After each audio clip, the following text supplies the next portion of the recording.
This is my dinner. All right, nerds, we're gonna be making a cookie tonight. Just one cookie, a large giant cookie, because that's going to be my dinner, because that's how I do in quarantine. I don't have anything ready. Greg told me to get my mise en place together, but if this goes the way Kelsey anticipates with other people wanting to do the same tutorial, nobody's gonna get that shit together. So you're wrong. I'll do it out of spite.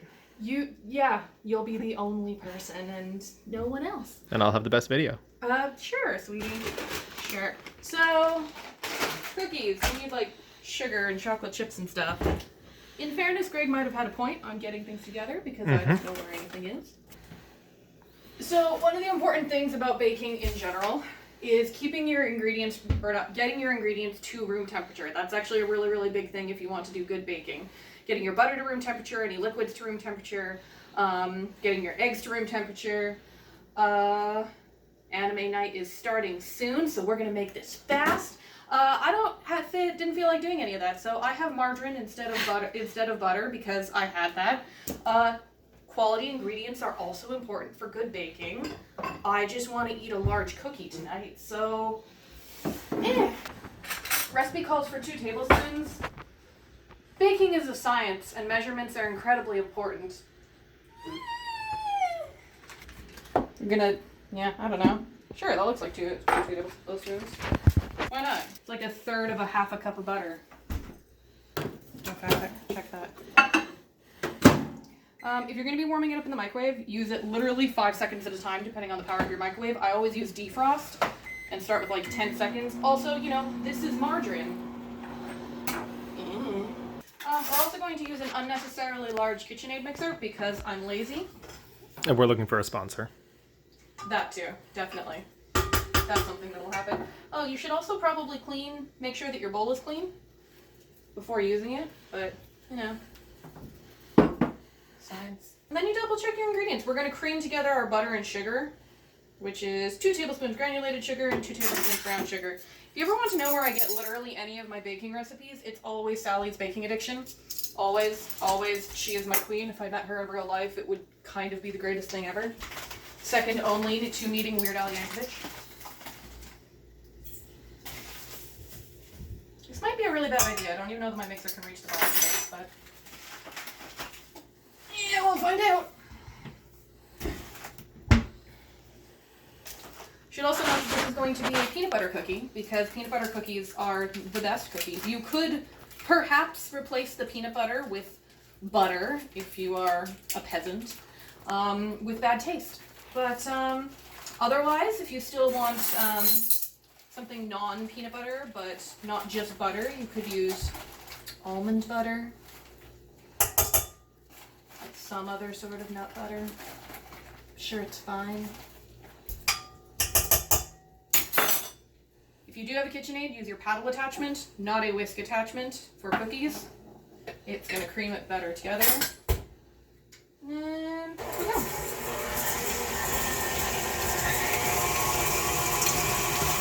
Ooh,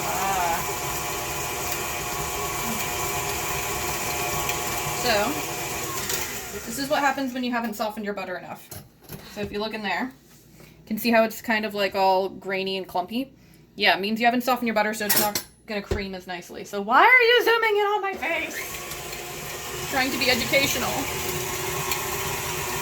Me too. I'm trying to show them what it looks like when you don't prep your ingredients. Okay, so this is what it's going to look like, as creamed as it can get. If your butter was softer, probably look a little bit better, but like this consistency, that's creamed. You're fine. Taste for flavor. Margarine. So this recipe, because it's just one cookie, only requires part of an egg. If you're a smart person, you will crack your egg into a separate bowl to make sure you don't get any shells in. I don't usually do that, but I only need 2 tablespoons of this thing, so that's what we're doing. Again, your egg should ideally also be room temperature. Room temperature ingredients just make sure that like nothing messes everything up. Everything's going to cook evenly at the right temperature. Temperature of ingredients in baking, in addition to like weights and measurements in general, pretty darn important. If you're going to be making like scones or biscuits or anything like that where you're cutting butter into it, pie crust, if you're going to be cutting butter into it, but you want the butter to be super cold and that it goes into the oven cold so that when the butter melts, it makes it nice and flaky and light and those pieces of butter melt throughout it in comparison to a cookie where you're going to be using it in a different way. Sorry, that was a bad explanation because I'm trying to measure an egg and that sucks. That was about 2 tablespoons, not quite, so we're going to put a little bit more in.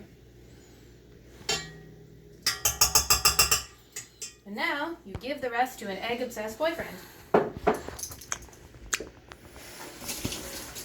Hilarious note, because I don't remember if we said it in the group chat or not, Greg brought home about a dozen eggs from his work. Turns out they were all hard-boiled. So... Sandwiches! Yeah, we haven't made any of those, but yum. High quality camera work here. Of that I have no doubt. Vanilla extract, we're putting in half a teaspoon. Fun fact, the cap of your vanilla lid is always going to be the same, and it is 1 teaspoon. So if you don't have a teaspoon measure, you can actually use that for your vanilla. Really? Yeah. That's some standardized bullshit they do? Yeah, it's really awesome. I roll to disbelieve. What are we adding in next? Peanut butter. Yes. Use good peanut butter. I'm going with the margarine theme and using Jif.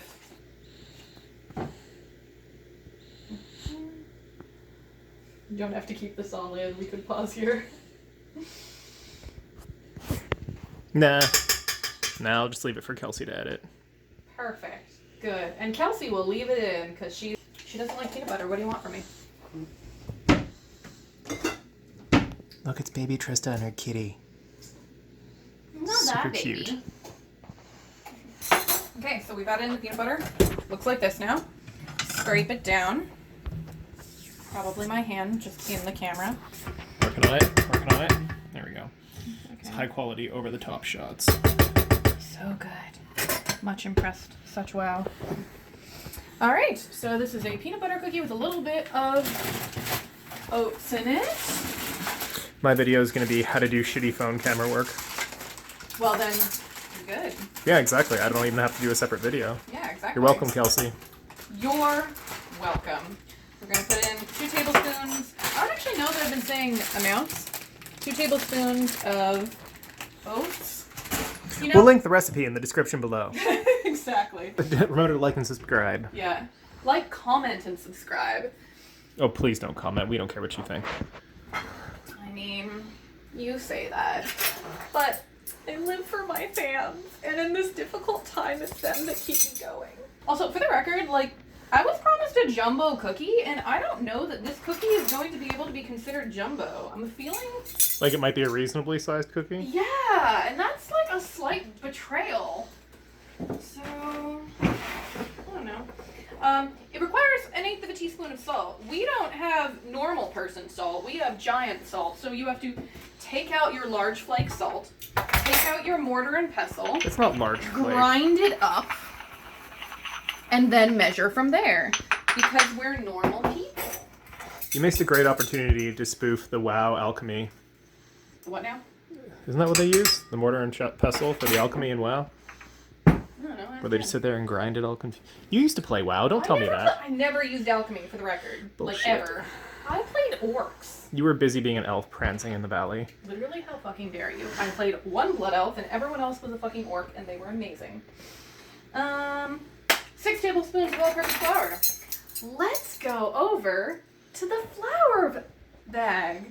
Let's show you the flour bag, everyone. It's the giant bag of flour. Yeah, it was the $7 bag of flour. Which admittedly is actually kind of fucking awesome. So, We could go here and look at that. Or, there we go. Nailed it. are you filming my butt? Absolutely, yep. And mix. She's just leaving it open. I'm closing Look it. at this. Come back. What do you want from me? The recipe calls for M&Ms, which to me sounds like the greatest thing in the world. Tragically, we don't have M&Ms. And even more tragically, I live with someone who wouldn't let me go out and get M&Ms. We're supposed to be under social distancing right now. That doesn't mean go to the store to buy fucking M&Ms when you have chocolate chips. Stay away from everyone. I'm still... Get out.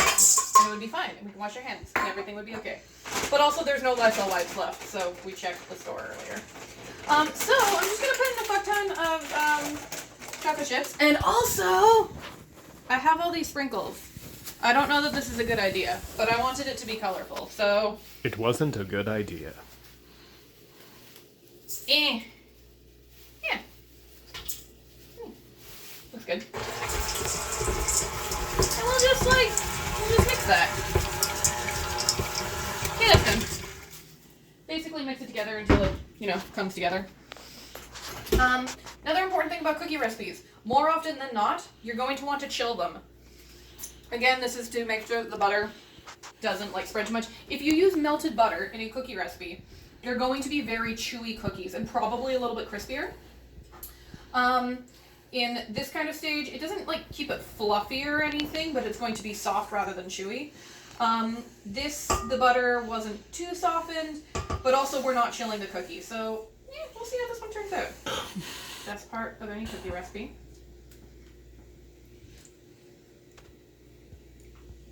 Mm-hmm. Wait. Okay, at first I was like, maybe this won't be that big of a cookie recipe. I'm disappointed, but honestly, this is going to be a pretty big fucking cookie. I'm going to grab a larger baking sheet in the hopes that it turns into a giant cookie. Parchment paper is your friend in baking. Always have some. And now we're just going to put this for the record, incredibly sticky cookie dough into the middle. And just kind of see what happens. What happens is this. The recipe is literally form a mound. This is my dinner. I'm so excited. It's not pulled pork nachos, but it's pretty great. Oh wow, she really formed a ball in the middle. Look at, can you see her picture? Mm-hmm. Yeah. So, we'll see. And then we're gonna pop it in the oven, and we're gonna see what happens. See you in 20 minutes. Okay. Timer's off. I've turned off the oven. I know I said this was a giant cookie. I did not realize how giant of a cookie this would be. I have taken a peek at it. Holy Mother of God. It's a really big cookie.